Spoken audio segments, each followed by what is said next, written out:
Hey everybody, Chef Stu in the house again, cooking from home, and I'm going to show you a really cool kind of recipe today. These are Greek roast potatoes.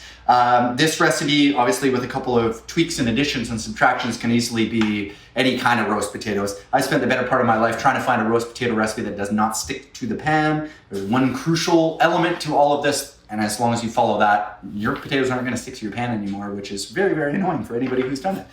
So for this recipe, I would choose a yellow or white potato. Yellow or white potato would be things like Yukon Gold or white potatoes. Stay away from things like russet potatoes, which are really high starch content potatoes. So we've got a huge bowl of potatoes. We have a family of 5. I also like to cook a couple extra potatoes because sometimes the day after they make perfect hash browns for the next morning. We're gonna go with about a fluid ounce, that's 2 tablespoons worth of olive oil. We also have about a tablespoon and a half of melted butter. We've got let's say a tablespoon and a half of Greek seasoning. And then I've got the juice of 1/2 lemon. And again, your hand is the perfect colander for this. We're gonna mix that up like so.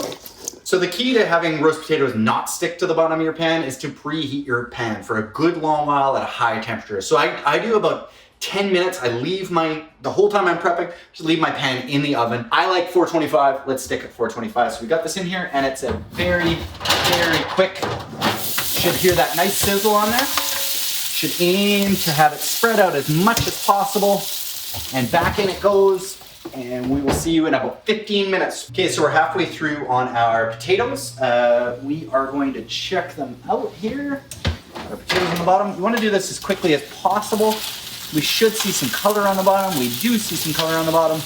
Basically just want to turn it underneath, but you'll notice absolutely no sticking in there at all. Just mess them up a little tiny bit like that and back in for 15 more minutes. All right guys, so 30 to 35 minutes after we began this process at 425 degrees, and we've got our beautifully roasted, no sticking, not a single one sticking on the pan, all because we preheated it.